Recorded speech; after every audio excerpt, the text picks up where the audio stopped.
대림절의 마지막 주간이 되었습니다. 이번 주간에 드디어 이 땅에 만왕형으로 오신 예수님을 찬양하는 성탄 예배가 준비되어 있습니다. 우리 모두가 성탄을 기다립니다. 그분이 오셔서 빛으로 임하심으로 우리는 새롭게 태어났기 때문입니다. 이 아침에도 주님의 위로와 사랑이 여러분 모든 가정에 함께하게 되기를 예수님의 이름으로 축원합니다. 크리스마스라는 말은 크라이스트와 마스의 합성어입니다. 크라이스트가 그리스도이고 마스가 예배입니다. 그래서 크리스마스를 가장 의미 있게 보내는 방법은 예수님께 예배를 잘 드리는 것입니다. 그런데 세상에 나가면 어떻습니까? 성탄이 얼마 안 남을수록 거리에 많은 요란한 음악과 산타클로스 그리고 사슴들의 디자인을 한 많은 인형들이 넘쳐납니다. 정작 예수님이 태어나신 날이라는 것을 보여주는 장식은 그 어디에도 찾아볼 수가 없는 것입니다. 몇 년 전에 파타야 시내에서 보았던 한 문구가 기억이 납니다. 자동차 뒤에 어떤 크리스찬이 붙인 것으로 보여지는데 Keep Christ in Christmas. 크리스마스의 주인공은 예수님이심을 우리가 Keep Christ, 지켜나가자 이렇게 적어놓은 것이었습니다. 크리스마스, 크라이스트가 그리스도 예수, 마스가 예배입니다. 예수님을 예배하는 것이 가장 성탄을 잘 보내는 것임을 우리가 기억하고 이제 성탄 주간이 시작이 되는데 여러분들은 이 한 주간 동안 주님의 오심을 여러분의 마음에 깊이 받아들이시고 그 은혜를 누리게 될 수 있기를 바라겠습니다. 오늘 본문의 첫 절인 누가복음 2장 1절을 함께 봅니다. 그때 가이사 아구스토가 영을 내려 천하로 다 호적하라 하였으니 예수님의 탄생을 소개하고 있는 오늘 본문에 먼저 로마의 황제 가이사 아구스토가 나오고 있습니다.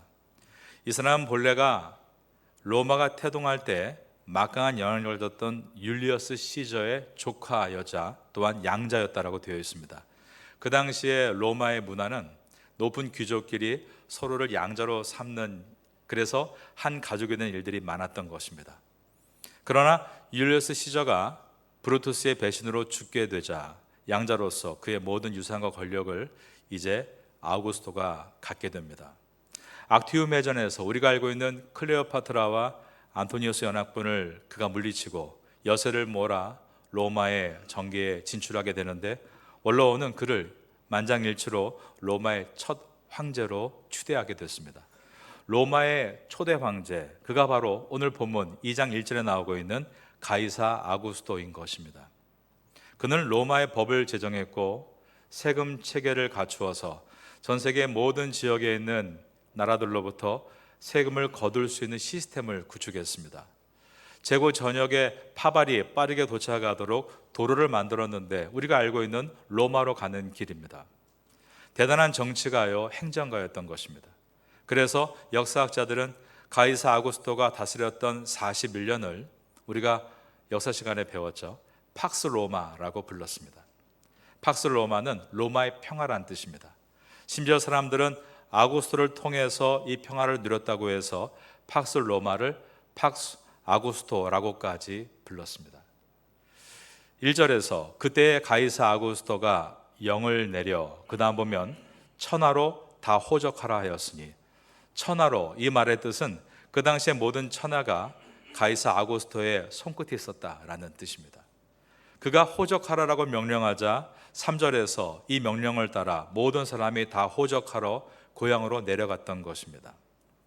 그 당시 모든 천하가 로마의 권제에 앉아있는 이 가이사 아구스토의 입과 그의 손을 주목하고 있었다라고 말하고 있는 것입니다. 하지만 인류 역사의 주인은 가이사 아구스토가 아니었습니다. 오늘 본문에서 인류 역사의 주인은 바로 우리가 읽었던 마지막 절 2장 7절에 나오는 빛으로 오시는 예수 그리스도이십니다. 2장 7절 말씀입니다. 첫 아들을 낳아 강보에 싸서 구유에 누였으니 이는 여관에 있을 곳이 없음이로라. 인류를 이끌어가는 역사의 주인공은 금태둘은 로마의 권제에 앉아있는 가이사 아구스토가 아니라 마국간에서 태어나 강보에 쌓여 구유라고 하죠. 말이 여물을 먹는 통에 누워 계시는 이 아기 예수가 인류 역사의 주인공이시다. 성경은 선포하고 있는 것입니다. 미가서라는 성경이 있습니다. 구약 성경에 미가서 5장 2절에 보면 이렇게 예언되어 있습니다. 베들레헴 에브라다야, 너는 유다 족속 중에 작을지라도 이스라엘을 다스릴 자가 내게서 나올 것이라. 예수님께서 베들레헴에서 탄생하실 것이다 라고 예언되어 있는 것입니다. 미가 예언이 있은 지 700년 후에 이 예언대로 예수님은 베들레헴에서 탄생하셨습니다. 사실 예수님을 잉태한 마리아와 그의 남편 요셉은 베들레헴이 아니라 저 멀리 144km가 떨어져 있는 나사렛에 살고 있었습니다. 그런데 로마의 황제 가이사 아구스토가 모든 위성국가에게 세금을 징수하기 위해 모든 국민은 각자 고향에 돌아가 호적 신고를 하라라고 명령을 했기 때문에 요셉과 마리아가 아기 예수를 잉태한 채 고향 땅인 베들레헴으로 가게 됐던 것입니다. 이 시기도 처음에 가이사 아구스토가 세금을 징수할 목적으로 호적을 조사하라 명령한 것은 역사에 보면 주전 8년 때였습니다. 기원전 8년에 처음 명령이 내려졌다. 이 내용이 여러분의 성경의 2장 2절의 이야기입니다. 그런데 로마 황제로부터 호적 명령이 주전 8년에 이미 내려졌는데 요셉과 마리아가 호적하러 베들레헴으로 간 것은 그 명령보다 아주 오랜 후에 지금 이때 가고 있었던 것입니다. 왜 그랬는가? 그 당시 이스라엘을 다스리던 왕이 헤롯 왕입니다. 이 헤롯은 유학파죠. 이두메 족속이었고, 그러니까 12지파, 다윗의 지파가 아니라 다른 외부인이었는데 로마에서 공부하면서 이 가이사 아구스토와 굉장히 가까운 사이를 맺었고 그의 힘을 가지고 이스라엘 땅의 왕이 된 사람입니다. 그런데 이 좋았던 두 관계가 사이가 틀어졌고, 그러자 힘없는 헤롯 왕은 자기의 불편한 감정을 표현하고 싶어서 황제의 호적 명령을 조금 딜레이하고 있었던 것입니다. 곧바로 시행하지 않고 미적미적하고 있었던 것이었습니다. 그래서 헤롯은 황제의 명을 받고도 몇 년간 미적거리다가 내가 원하는 카드를 손에 쥐어줬을 때 그때야 일사불란하게 모든 이스라엘 백성은 고향에 돌아가 호적하라, 황제의 명령이다 라는 그 명령이 있을 순간에 바로 예수님께서 막 베들레헴에 가셔서 탄생할 수 있는 순간이 됐던 것입니다. 예수님을 잉태한 마리아의 몸은 만삭이었습니다. 여러분, 아까 말씀드린 대로 나사렛에서 베들레헴까지의 거리는 144km입니다. 여기서 출발해서 파타야에서 방콕 시내까지 들어가는 거리입니다.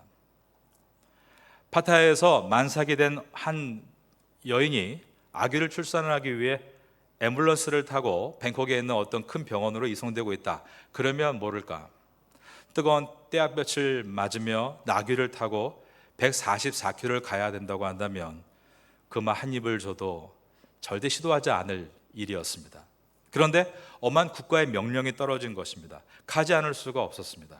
그래서 어떻게 해서든지 이 마리아는 만삭의 몸을 이끌고 요셉이 옆에서 보살피며 나귀를 타고 그 먼 베들레헴까지 이동했던 것입니다. 만일 가이사가 호적 조사를 명령하지 않았다면, 만일 가이사와 헤롯의 관계가 좋아서 곧바로 기원전 8년 전에 호적 조사를 따라서 이동했다면 예수님은 미가서의 예언과 같이 베들레헴에서 탄생하지 못하셨을 겁니다. 이 확률을 미국의 수학자이자 과학자인 피터 스토너 박사가 만든 책 안에 내용이 있는데 과학은 말한다, Science Speaks라는 책에 이렇게 설명합니다.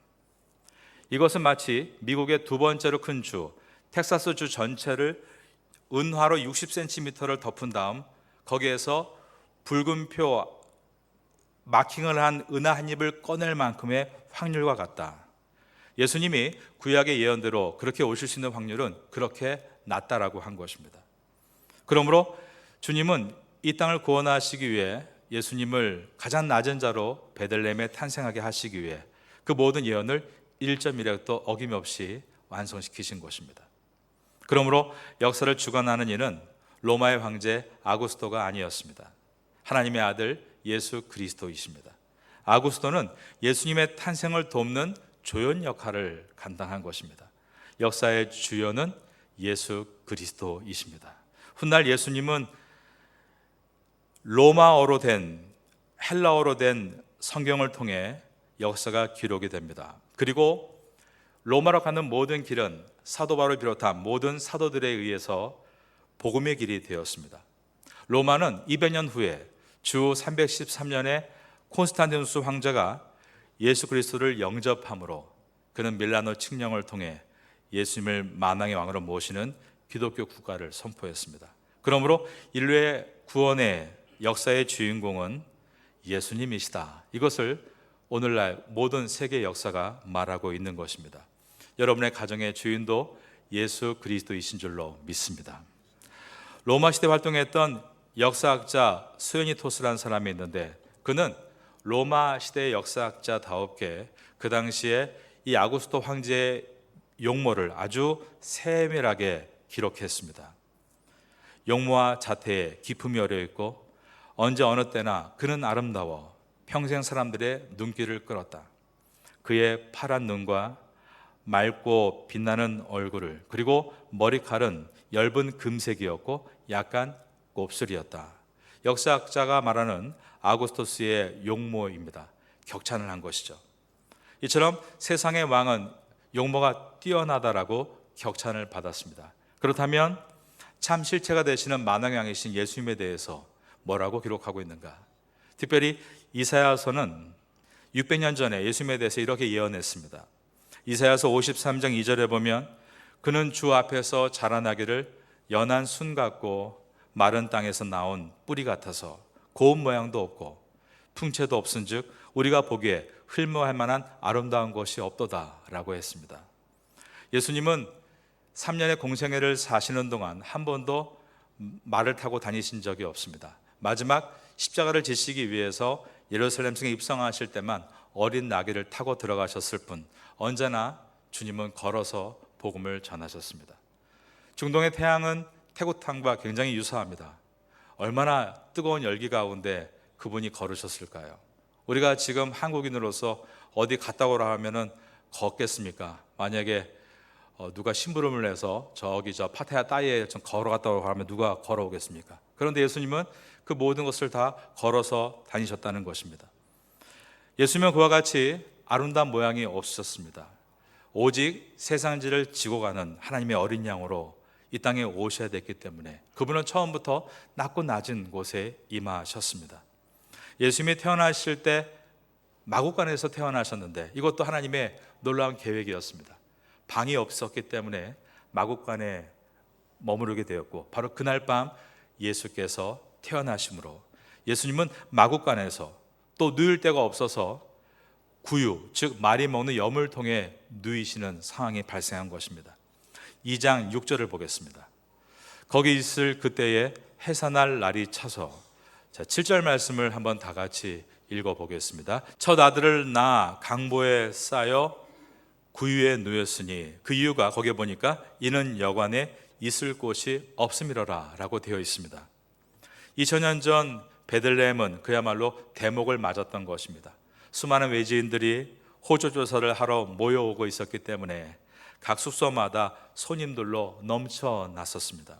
그래서 아기 예수님을 잉태한 만삭의 마리아가 그 먼 144km를 어렵게 와서 베들레헴에 도착했을 때 방을 구할 수가 없었습니다. 그런데 예수님은 이렇게 태어나실 때만 환영받지 못한 것이 아니라 공생의 기간 동안도 항상 환영받지를 못하셨습니다. 요한복음 1장 11절에 보면 자기 땅에 오매 자기 백성이 영접지 아니하였다라고 되어 있고 요한복음 5장 43절에는 나는 내 아버지 이름으로 왔음에 너희가 영접지 아니하나 만일 다른 사람이 자기 이름으로 오면 영접하였을 것이다 라고 하셨습니다. 주님은 스스로도 이렇게 말씀하셨습니다. 누가복음 9장에서 예수께서 이르시되 여우도 굴이 있고 공중의 새도 집이 있으되 인자는 머리둘 곳이 없도다. 캐나다의 몬트리올에서 있었던 세상에서 가장 아름다운 연극을 여러분께 잠깐 소개해 드립니다. 초등학교 4학년 아이들이 성탄 연극을 준비하는데 그 반 속에 언어와 지적 수준이 약간 낮은 발달 장애를 갖고 있는 레프라는 아이가 있었습니다.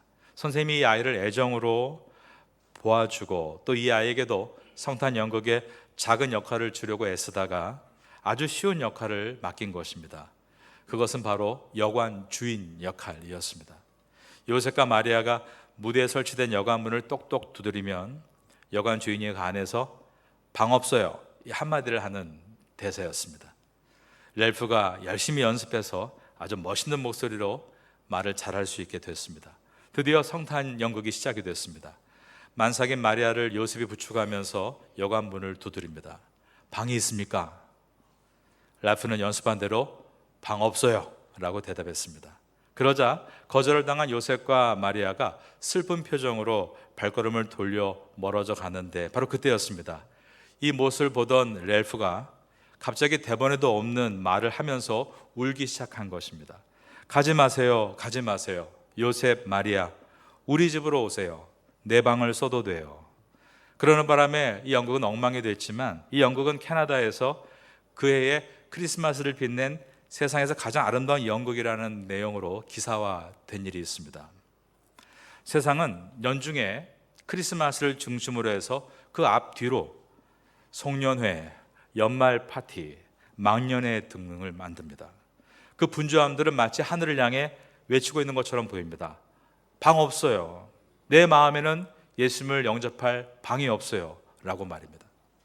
오늘 누가복음 2장 7절에 나오는 이 강보라는 단어는 한자어로 포대기 강의 포대기보, 갓난아기를 싸는 작은 이불을 뜻합니다.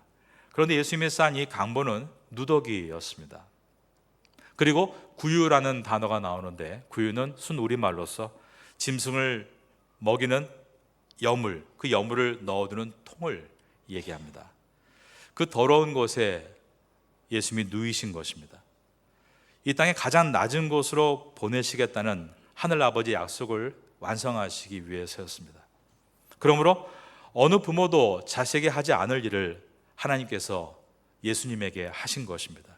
예수님은 세상지를 지고 하는 어린 양으로 준비되셨고 앞에 보이는 이 십자가에서 모습처럼 우리의 죄를 대신하시고 당신의 피값을 십자가 위에서 치르시고 우리를 구원하셨습니다.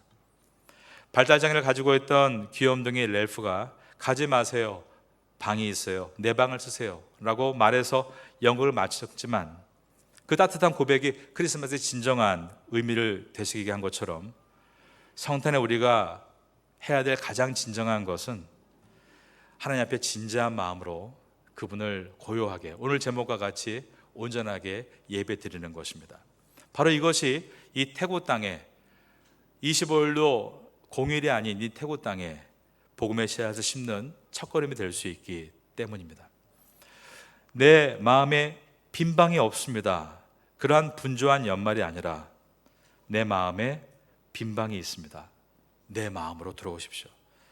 제목과 같이 조용하고 고요한 그리고 거룩한 성탄을 준비할 수 있다면 그것이 바로 최고의 성탄이 되는 것입니다. 올 연말에 여러분의 소망은 예수님이 되기를 바라겠습니다.